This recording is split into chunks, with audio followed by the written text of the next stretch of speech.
Hi, everyone. My name is Rachel Chung. I would like to welcome you to the MBA class, Data Analysis. I will be your instructor and I'll be working with you this semester. A little bit about myself. I have a background in psychology from Taiwan. I came to the United States on a full scholarship to a PhD program in psychology. And I finished that at University of Pittsburgh and picked up a Master's of Science and Information Science on the way. And then I decided that I am more interested in the technology side of things. So I got my second PhD in information systems. All 3 degrees from University of Pittsburgh on full scholarship. So I am very grateful for the university. I have since been focusing more and more specifically on data analysis, business analytics, machine learning, and other sort of statistical methods for understanding the business world. So I've picked up a couple of awards along the way. My research is mostly on fraud detection, fraud prevention. I've received several grants from the Institute for Fraud Prevention. And I have several papers that are being sponsored by the organization using their fraud data set. And so if you'd like to learn more about that, I'm always happy to discuss research. I work with a couple of different students on several different research projects. So if you're interested, I'm always happy to discuss. So this course is called Data Analysis. The name of analysis changes over time. Some of my students will tell me that they hate statistics, but they love business analytics. What they don't realize is that it's the same thing. For the longest time, we've called, quantitative analysis using different names, statistical methods, research methods, and so on and so forth. But now the buzzword is analytics. And it's really a combination of different kinds of quantitative methods applied to the business domain. In this video, I will give you an overview of the course, focusing on sort of a very, very brief introduction to what data analysis is and why it's important for managers to learn in this MBA program. And then the rest of the presentation will be primarily on course requirements and policies. Peter Drucker is one of the most famous management scholars in the modern corporate world. Has this famous quote that you can't manage what you don't measure. Well, what he's trying to say is that management is actually a very quantitative field, right? So if you really want to know your goals, your performance, if you're making money, if you're not making money, if your people are producing what you want to do, you need to be able to measure all these different performances, whether it's business performance, people performance, right? Store performance, product performance. Everything needs to be measured before you can actually manage them. And once you measure all these things, they become data, and data can't just sit there, right? So in order for us to benefit from knowing the data, you need to be able to analyze it. Therefore, business analytics or data analysis becomes a very important function of the business world. So what is data analysis? Okay, very, very sort of at the very basic level, analysis takes raw data as input, and you crunch some numbers, and then you need to produce something that's useful for the manager to know. The input is usually a bunch of data, and the data usually looks like a data table, which is really not very different from what you see in an Excel spreadsheet. You'll see a lot of those in this course. But basically, the input raw data usually comes in an Excel spreadsheet form. And then the analysis can be any kind of mathematical model. So usually in this course, we will focus primarily on mathematical models. And then that mathematical model basically looks for patterns in the input data, find some sort of way to simplify it so that we can use that model to make predictions, to make decisions, to help the manager answer questions in some way. So that middle part, the analysis, is what we call a model. So we'll be looking at many different ways to build a model. We'll look at different mathematical or statistical models and when we're using them in the business world. We talk a little bit about why managers need to analyze data. Well, we can't manage what we don't measure, but once we measure, we have data, and then we have to analyze it to get insights. Specifically, there are 3 different ways that analysis can be useful for managers. So this is Dr. Davenport at Bobson. He published prolifically on analytics for Harvard Business Review, MIT Sloan Management Review. So if you read Harvard Business Review, you see a lot of his writing. He also has a lot of books on this topic, but basically he kind of was one of the people who proposed this framework that there are 3 different kinds of analytics: descriptive, prescriptive, and predictive. And we structure the course this way. We'll have a section on the first couple of weeks will be descriptive, and then we'll move into predictive and prescriptive. There's a very short analytics video by Davenport for HBR, which I find to be very useful. So feel free to click the link and take a look at it. So we see a lot of descriptive analytics in the news, in marketing materials, and so on and so forth.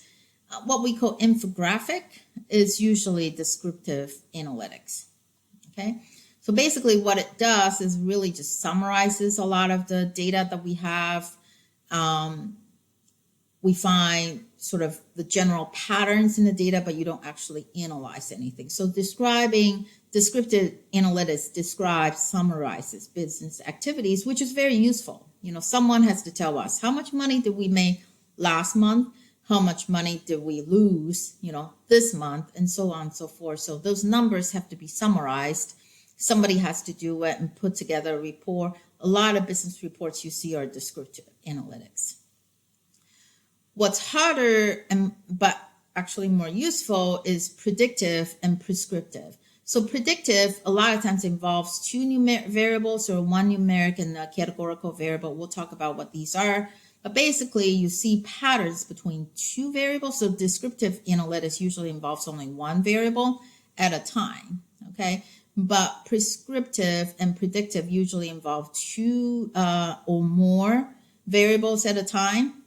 And that way we can use 1 variable to predict another. We can use 1 to classify another, and so on and so forth. So we can look at relationships among them. So predictive usually involves maybe drawing a line or seeing some sort of pattern. Sometimes it's a curve. It doesn't have to be a line, but a line is a very common model to help make projections into the future. These are just lots and lots of different words that we're going to see a lot. And these are statistical words. And,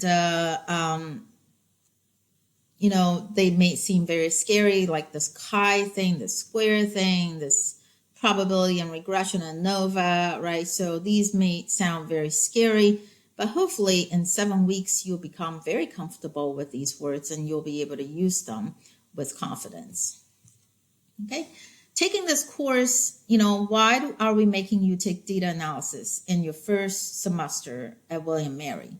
Well, it's because you need a quantitative foundation for many other courses that are ahead of us. Economics, finance, cost analysis, marketing, performance management, all require a solid understanding of statistical methods, which we cover in this course. This course will also prepare you to think critically, analytically, using the scientific method. And guess what? You may think that business is different from science, but business is a science. Okay, to be a good manager, you have to be a scientific manager. And that scientific preparation will make you a better decision maker.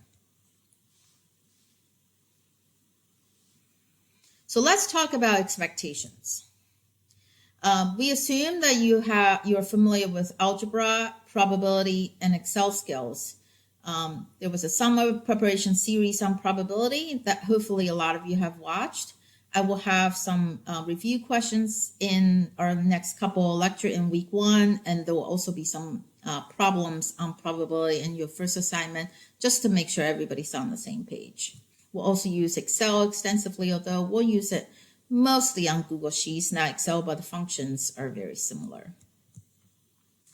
There's no required textbook. You don't have to buy anything, but if you want to have a reference, this open textbook, Introductory Statistics by OpenStax at Rice University, is free, and it's actually pretty well done.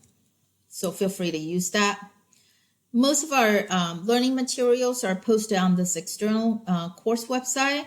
In Blackboard, you'll find a link to the site, and I will post things week by week. You'll be able to see, the summer preparation series is here already. And then week 1, 2, 3, 4, I will post these weekly pages as we go. As you can see, week 7 is available because I want you to start looking at the team project instructions. You will be finishing up your paper, your team paper, and also given a presentation in week 7. So all those instructions are available on the week 7 page, which is already available. In addition to the course materials, I also encourage you to listen to some podcasts, doing some readings outside of the course, just to keep up with the quantitative world. In general, these things really help you sort of thinking broadly about data analysis, hearing stories about how data analysis is used in the real world in many, many different domains. One of my favorite shows is Freakonomics. You see, it's a really nice balance of theory, research methods, critical thinking, and statistical methods. You hear a lot about how data is used in different fields.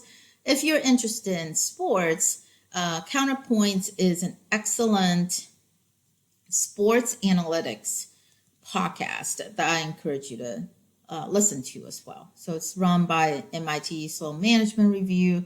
They have their own conference and so on and so forth. And the show is very well done. You will hear many, many things that we talk about in this course.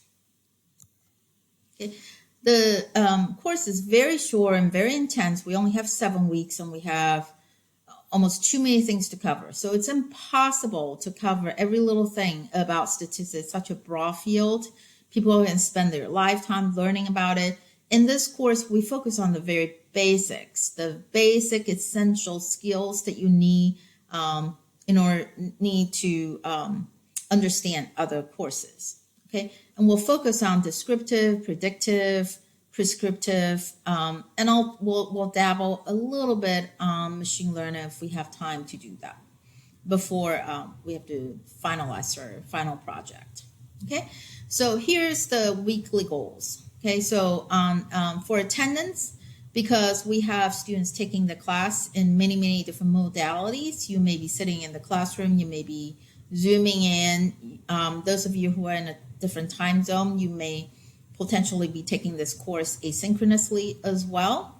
So it's impossible for me to have a standard way of taking attendance. So what I do is instead, I will have a poll every week.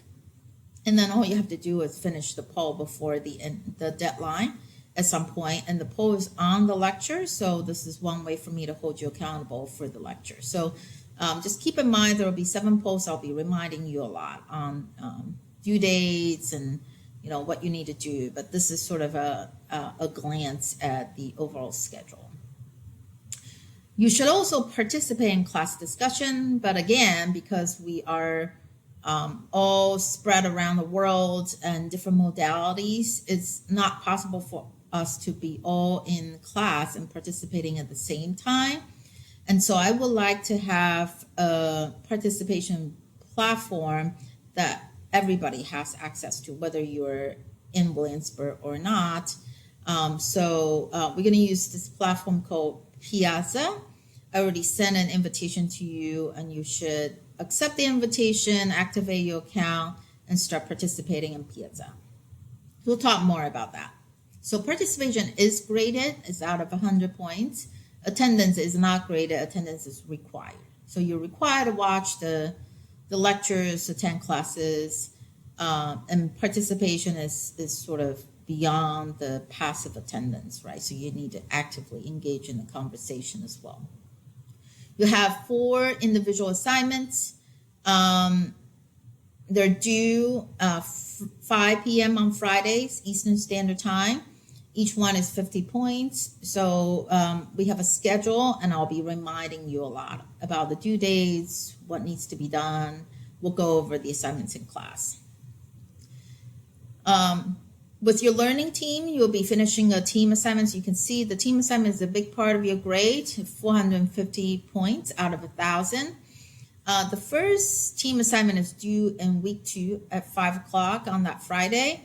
What I need is a topic from you. So I give you, and everything is available on the website. We'll go over a lot of the details later. But basically, you have to come up with a topic. And then the team will work together on this team assignment. And then week 7, you will give a presentation, you submit a paper, and you will also evaluate each other as peers. There's only one exam, it's 250 points out of 1,000. And then we'll also talk about that later. Okay.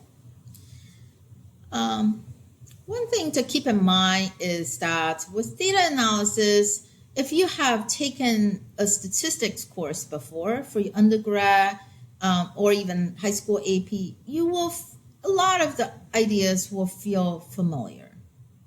Okay, the equations will look familiar. The concepts sound, you probably have heard of some of the keywords. So you may start feeling that you know everything. Okay. Especially we start with a very simple thing. So, week 1 is not going to be that hard. And then you're going to start to discover that there's more to this than you thought. And then you're going to start like around week 4, week 5 is usually when people start to have a nervous breakdown or a crisis. You may think that you're never going to understand this, right? But then I want you to make sure that you stick with me, right? So people usually have this progression. Week 1, week 2, week 3, things start to look better, but then, you're going to start to go downhill for a while, and you're going to hit a wall, and you're going to start to think that nothing makes sense, right? That you don't understand data analysis, you're not cut for this. But then hopefully, if you stick with me, you work hard, you work with your team, you study a little bit, you should be able to. I try to make the lectures very straightforward. So if you stay with me, you come to office hours, you work with the GAs, which we still don't know if we have GAs or not, but hopefully we'll know pretty soon. But if you work at this, you will understand this. Trust me, you will be able to get better, and you will start to have a level of understanding that you're happy with. Okay? The field is broad. The more you learn about data analysis, the more you will discover that there's more to learn. So don't think that there's going to be an end to the learning process. This is really just the beginning of your learning journey, but we will be in this together. So here's the summary of the grading requirements. Like I said, the attendance polls, they're on poll everywhere. It's required but not graded. However, if you miss 2 or more polls, your attendance record will suffer, and we might need to do something about that. So you are required to attend all classes. Okay. Participation is 100 points. The individual assignments, each one is 50 points, so it's total of 200, and then we have the exam and the team projects. Okay. This is the grading scale for the MBA program. You're required to get at least a C- to pass this course, otherwise you will have to repeat it. Grading is done based purely on your academic performance, so you have to turn in all the homework assignments, the team project, do well on the exam. You have to do everything that everyone has to do in this course. I will not be able to adjust grades for personal issues. For example, maybe you need a B plus for your sponsorship. Maybe you need to maintain a C minus to get reimbursed by work. Maybe your boss requires that you get an A. There may be all sorts of requirements that's outside of my control, but you are fully aware of these issues. And so these these conditions are set by somebody else that I have no control over. My job is to assess you the same way I assess everybody else in this course. So I can accommodate if there is a verified accommodation from, the office, but I cannot accommodate these things because these are not on the list of accommodations that we can do legally. Like I said, everything is on Blackboard. You should be able to find any of these things that I mentioned in Blackboard, starting with the syllabus, right? And I will also be communicating with you through announcements. All the announcements will be archived, so you can always go back and find the announcement. If you've seen it, but you don't remember where it is, it's always archived on Blackboard. You can find your weekly materials. You can find the assignments. This is where you submit your assignments. You can find your Piazza participation, and so on and so forth. So we use, because this course is sort of hybrid, we are half on campus, half online, and some people are international and in a different country, a different time zone. We really have to be creative to deal with this unique challenge presented by the pandemic. So we're going to use a bunch of rules to help us learn. Now, this is a very big list because, usually we can just do a lot of things in the classroom, so we don't need as many tools. But now we're spread around the world. I need you to be very patient with me and just try to use these tools whenever you can. Okay. So the first one is Piazza, is for participation in class discussion. Again, there's an email invitation. You need to accept it, activate the account, and then you can start using Piazza to participate. Attendance polls are done on Poll Everywhere. This is inside Blackboard. And so you should be able to find a link and participate that way. Now, Piazza is outside of Blackboard.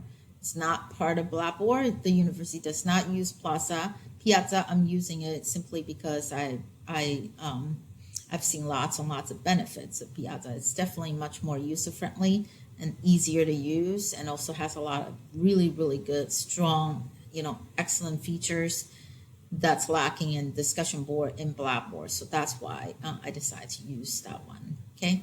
Bookings allows you to sign up for an appointment with me. So if you want to get a 15-minute appointment with me during office hours, feel free to use this to sign up. It'll show up on your calendar and it'll show up on my calendar. It'll also check my availability. So saves everybody's time.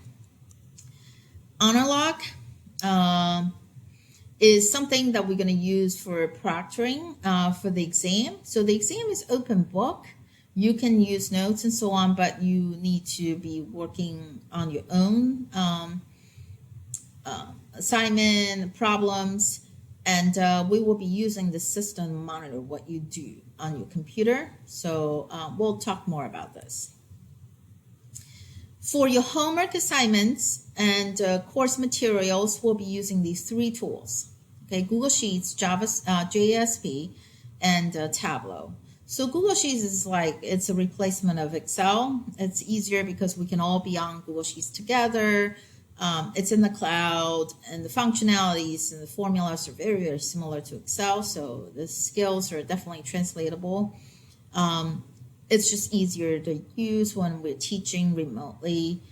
You can access the sheets through cloud. We can all see it through a browser, which is really useful. So we'll use that to review data tables. We'll do basic calculations. All you need is a Gmail account, and then you should be able to access all the Google Sheets through your Google Drive. Now, JSP is a free software that you need to download and install. We use that for statistical analysis. Tableau is another free software It's free. It's usually not free, but it's free with an EDU account, email account for students. So you can download and install Tableau for visualization. Okay. So the polls are learning checks. It's making sure that you're paying attention, you're attending the lectures. And we have weekly deadlines of Fridays at 5 p.m. Participation has no deadline, but it's sort of in general. If you have a question, I will always encourage you to ask that on Piazza instead of emailing me privately. Because if you post that on Piazza, maybe some other students can help you before I can get to it. And also when I help you, everybody else also see the answer. We can tag each other. We can tag topics. So it's a lot easier to use, and it also keep track of whether an issue has been resolved. So it's a much more capable and user-friendly platform. So you can see I've already set up some tags at the top. We have exam, right? And we have JSP, Tableau, Google Sheets. IA1 is the homework assignment 1, homework assignment 2, homework assignment 3, 4, and then team project. I have all these tags already set up on Piazza. So when you ask a question, you can tag one of these things. That way we can keep track and get organized. And, you know, if you have a question on team project, you can find everybody who has a problem on team project. It's just easier for the class to very efficiently find questions and answers. In class, you know, on Zoom, I want you to speak up. I do not want you to ask questions through chat because it's very difficult for me to monitor both the chat and the videos and in class online. So I think it's easier and it's more engaging if you simply unmute yourself and just speak up. You know, talk. It would be great if you can talk a lot, but try to make sure you speak relevant. Your discussion is only relevant to whatever we're talking about in class. Be a good listener, right? So don't just talk, also listen to other people, help others, be prepared, be respectful, make sure that you have quality participation rather than quantity, be constructive, right? Be positive, and also be helpful. Individual assignments will be mostly done on JSP and Tableau. Of course, we'll have a few other types of assignments as well, but we'll be busy running analysis using JSP and making our data look pretty on Tableau. The individual assignments are category C, which means that you can work with others. You just have to produce. I really believe in study groups, so I encourage you to work with others, but you do need to produce your own work. The exam, we only have one exam. It's open book. It's not necessary. I'm not sure if it's open access or not, but we are using analog, which is, you know, going to monitor what you do. So I wouldn't say open access, but it's open book. You can bring your notes. It's timed at 3 hours. And study guide and review sessions will be provided. You'll be working with your learning team to work on an analysis project. So what you will do is you will find a data set with at least three numeric variables, at least 3 categorical variables, and you have to formulate 4 business questions. 2 are predictive and 2 are prescriptive. And then you have to answer these business questions with appropriate analytics, visualizations, and presentation. So more to come. We'll spend a lot of time talking about the team project, but all the details are already provided on the website, the external course website, week 7 page. So you can go ahead, go there, see the data sets, and pick out something that your team likes. You know, the faster you can pick out your data set, the easier the project is going to be. So I can help you, right? So take a look at the instructions. Everything is available to you at this point. So you should take a look at the templates, the template for the paper, the template for the presentation, and then start making plans. Okay, so the data sources are organized by industry: food, healthcare, military, education, automobile, real estate, and so on and so forth.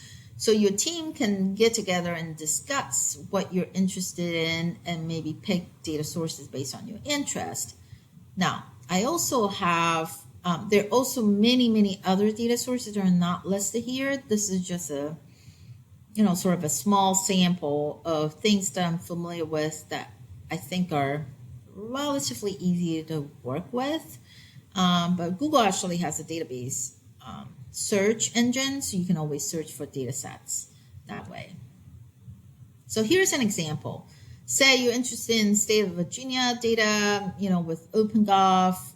There are lots and lots of government data that's publicly available. So for example, you may be interested in budgeting, and you can use the budget data set as a potential data source. And within the budget, once you have the data set, and things like this is easily available, all you have to do is Google. Then you may be able to have data on previous year's road repair expenses, material prices, traffic data, weather, temperature, precipitation, snow, rain, number of projects from last year, targets given by corporations, and benchmark with other states. Right, so you can also look at outliers and so on and so forth. So there are lots of things you can do with the data set. And so getting the data is usually not that hard. It's asking good questions, figuring out what research questions you want to ask, and picking the appropriate analysis. That's what we'll focus on this semester. Okay. With each analytics, you will always describe each variable individually. So that's the first 2 weeks when we talk about descriptive analytics. You'll visually inspect each variable to look for quality issues or assumption violation issues. You will have to come up with some hypotheses about relationships between variables so that you can test these hypotheses using data. You can even visualize the relationships, not just each variable, but also how multiple variables relate to each other. You'll model this relationship using a mathematical model or a statistical model, and the model can be used for making predictions or prescriptions. We'll also examine how well the model has performed. So we'll do performance measurements. It's called model fit. And then we'll spend a lot of time learning to communicate the model by explaining how we use the model. Okay, so usually the lessons are structured this way. We'll learn how to do some statistical calculation. We'll learn to do that by hand. And we'll also visually inspect the data by hand on Google Sheet demo. Once you understand the basics, the mathematical basics, then we'll automate and we'll make life easier. I'm not going to make you, calculate things by hand all the time. Instead, we'll automate that process simply by pushing buttons in this program called JSP. And to visualize data, we can also do that very easily with Tableau. Your grades are posted in Blackboard. There's something called Gradebook, and you should be able to see whether you have submitted something, whether you have gotten written feedback. If you have been graded, you usually will get an email reminder that your grade is posted. Then you can go in, but don't just look at the numbers. Go check out the feedback as well, so you know how you lose points. You should contact the graduate assistants or me about the assignments only if you disagree with the feedback. Okay. If you need to challenge your grading decision, you should show evidence in writing by email so we can search for it, and then follow up in a week as needed. This semester, we have a schedule that that's beyond my imagination, right? So we have roughly 50% in class, roughly 50% on Zoom, but we also may have a few students who are asynchronous. We have the syllabus. The schedule has been laid out in detail, very, very thorough detail in the syllabus. So make sure that you follow the syllabus course schedule. It's the most important part of the syllabus. and I'll try to stick with it as much as I can. To make an appointment with me, you can click here. Okay, so here's a link to book an appointment. So it'll take you to this platform called Microsoft Bookings. You'll be able to see my, here it is. You will see my photo, and this says that this is office hours for this course.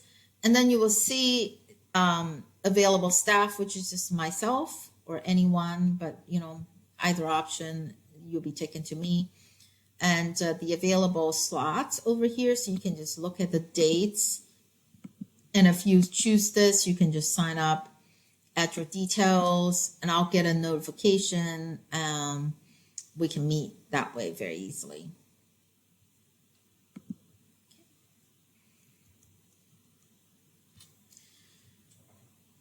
So some people are very comfortable with data analysis, others not so much, right?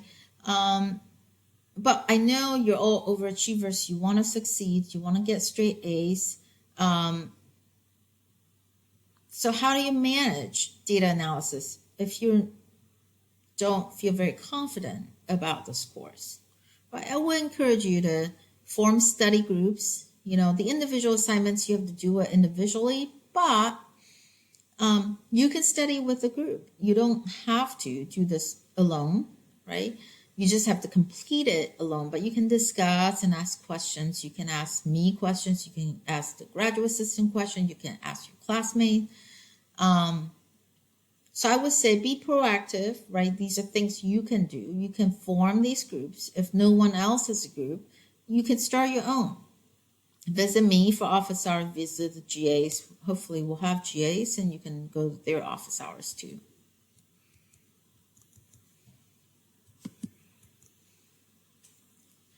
You also should put aside plenty of time to study. This is a truncated, sort of accelerated schedule. Usually we would have 14 weeks for a course like this, but now we only have 7. So you may feel that there's just not enough time to do anything. Well, it's because you actually need a lot of time, 4 hours in class, and then you should spend, for every hour that you sit in the classroom, you should spend 2 more hours studying outside of class. So that means 8 hours of study, which is a total of 12 hours a week for this course alone, which is a lot. So if you take 4 courses, that means you will have to do that for each one of your courses, and that's 48 hours together. So that's a very intense schedule. But I want you to keep this in mind, that if you are only spending an hour or 2 every week on this course, well, that's probably why you're feeling a little behind and overwhelmed, and that you don't understand what's going on. Well, you're probably not putting in enough hours. You probably want to allocate more time to study and to get help, right? So going to the instructor to get help, going to your peers to get help. Every little thing that's required for success takes time and effort. So make sure you allocate time for that. Okay. Here's also a 20-minute rule. So with analysis, it's very easy to miss something small, something trivial, but then you get stuck there and you don't know how to move forward. And so just keep in mind that it's okay to try to solve problems by yourself, and you should do that because that will improve your problem solving skills, and you do need to practice on your own, but you don't have to struggle for too long, right? So give yourself a time limit. You can struggle with the problem, but only for 20 minutes. After that, you have to stop, okay, and ask somebody for help, because sometimes these questions, once you're stuck, it doesn't matter how much time you spend on it, you will always be stuck, and it's easy. It may only take other people a second or 2 to unstuck you. And a lot of times all you need is a separate pair of eyes and looking at things at a different perspective. So don't let yourself get stuck too long. Plus, we only have 7 weeks. You don't have time. So you need to turn around and ask for help right away. Okay.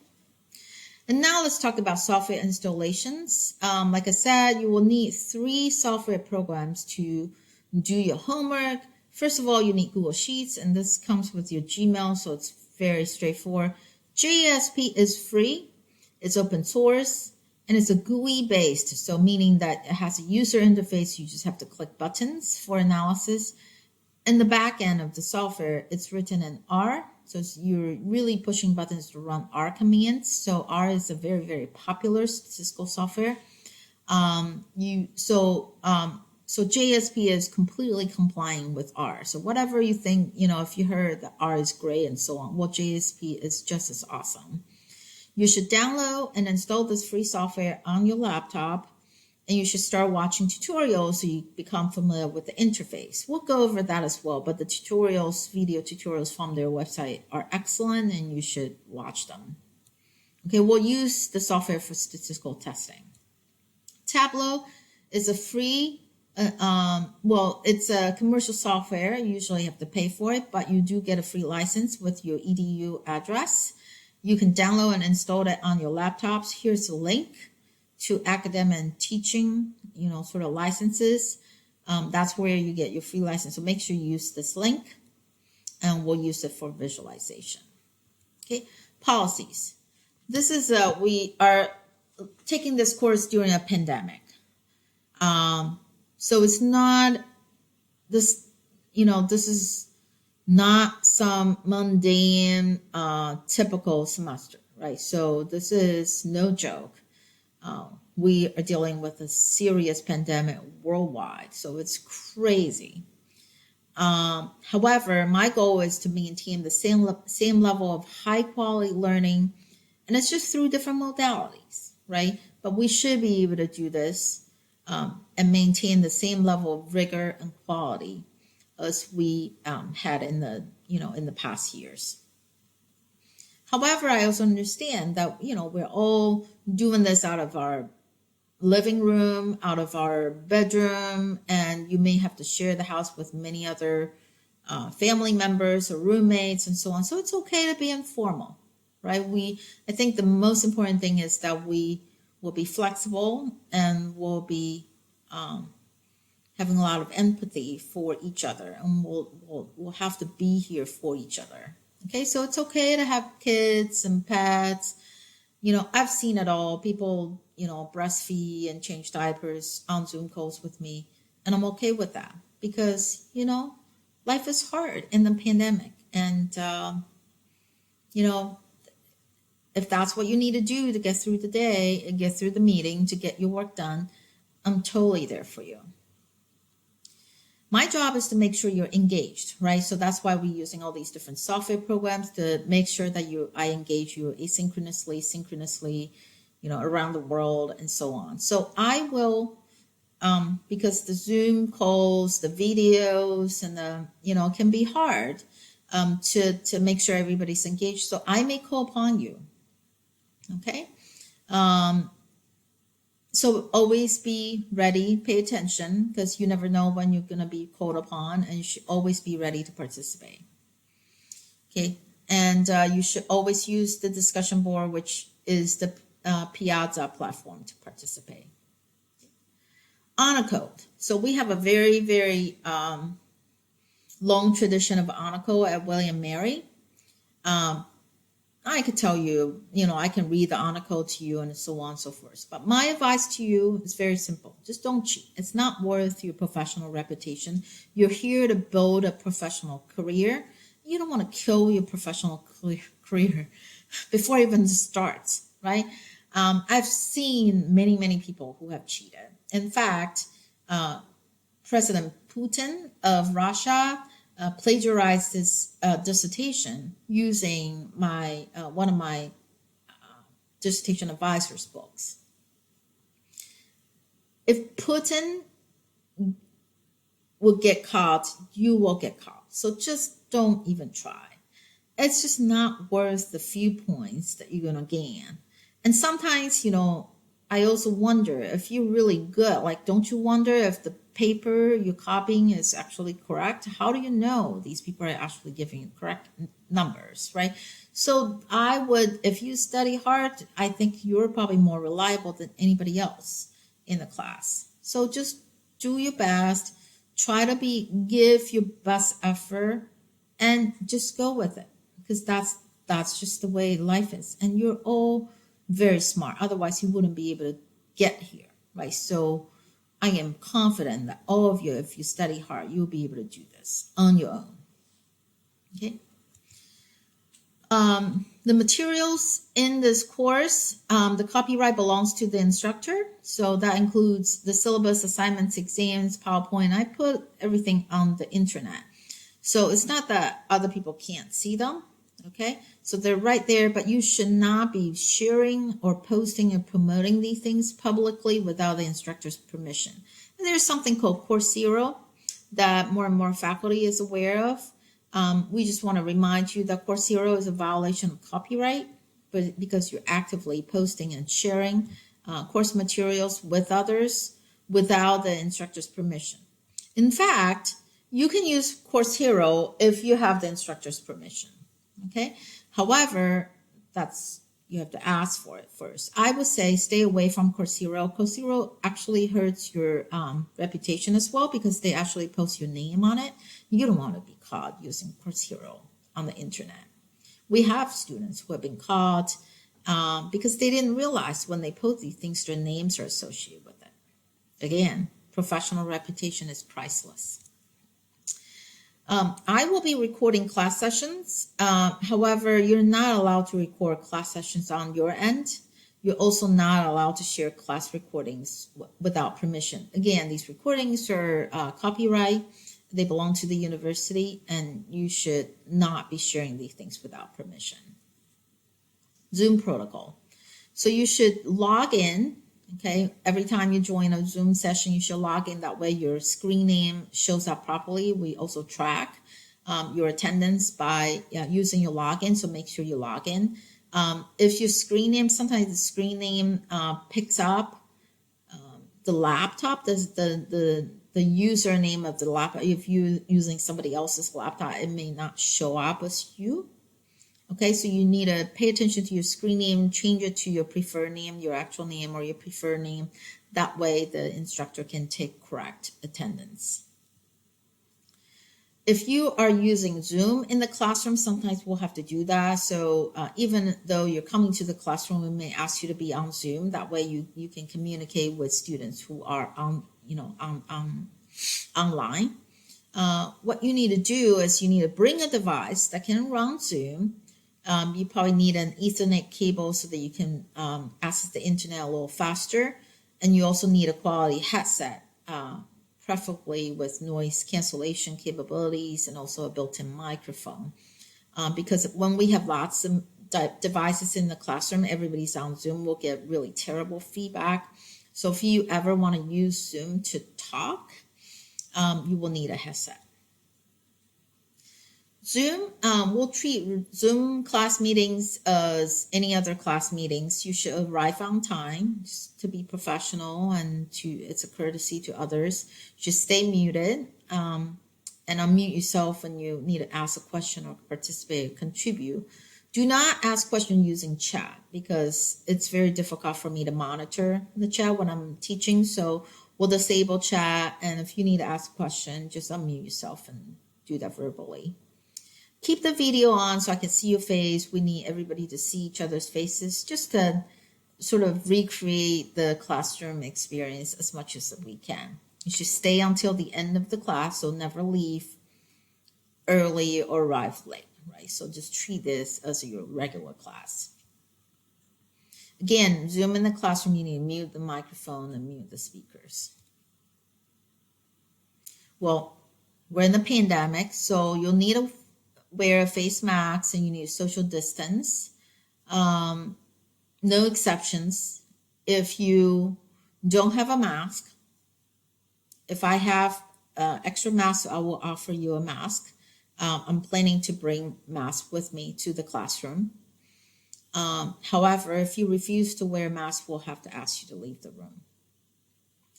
You are required to clean the classroom desk space before and after use. So we'll have wipes in the classroom, and it's your responsibility to do the cleaning and to maintain social distance.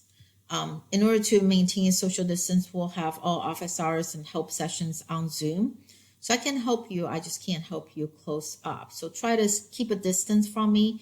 And whenever you ask questions, we'll just ask you to share your desktop using Zoom. This is a very diverse program, and the United States is a very diverse country. We have students from all around the world.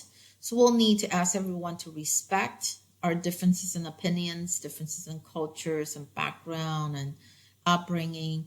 Try to be generous and try to have empathy for other people. If you have a preferred pronoun, please let me know. And also update your profile, the university profile, so we can all see that. Contact the instructor, contact me if you feel uncomfortable, if you feel excluded, or treated unfairly in any way, and I'm always happy to talk to you about that. I'm actually a member of the Diversity and Inclusion Committee at the Mason School of Business. For technology, you should bring your laptop to every class. Use laptop only for work that's relevant to the coursework. You should not be using a laptop for other work during class. Please do not use the mobile phone during the class. We should only be on the laptop.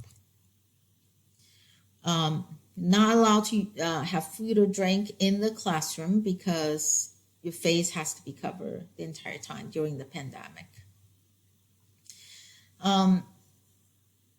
You should have a good quality laptop, but because we have a technology course where I will be showing you how to do things, and then you have to do it on your own. So it's recommended that you have actually 2 monitors so you can see my work on one screen and see your own work on another screen. Now, ideally, you can buy another monitor, but if you have a tablet, like I have an iPad, I can just use that as my second monitor. Or if you have a TV, the TV can actually be used as a second monitor. Okay, and you should also have a quality headset. The syllabus during the pandemic, usually we always say the syllabus is subject to change. It's a draft, it's a working draft. I try to be as thorough as I can, but there's always, there's always a possibility that we might have to change something. We're having this course in a pandemic, so the probability that we'll have changes is quite high, and we'll just have to be open-minded and also be flexible about that. If there's a change to the syllabus, especially the course schedule, I will communicate that change to you on Blackboard by the announcement, and that will always push an email notification to you. So you should check your email regularly. So what did we learn today, right? So we learned about what is data analysis and why it's useful. We went over the course requirements, the grading expectations, software installations, and also course policies. So I hope that this presentation has been a comprehensive and very thorough orientation to the course. We won't be spending class time talking about these logistical issues. I will just count on you watching this video before the semester starts. If you have any questions, feel free to email me, contact me, call me anytime. And I'm really, really looking forward to working with you this semester.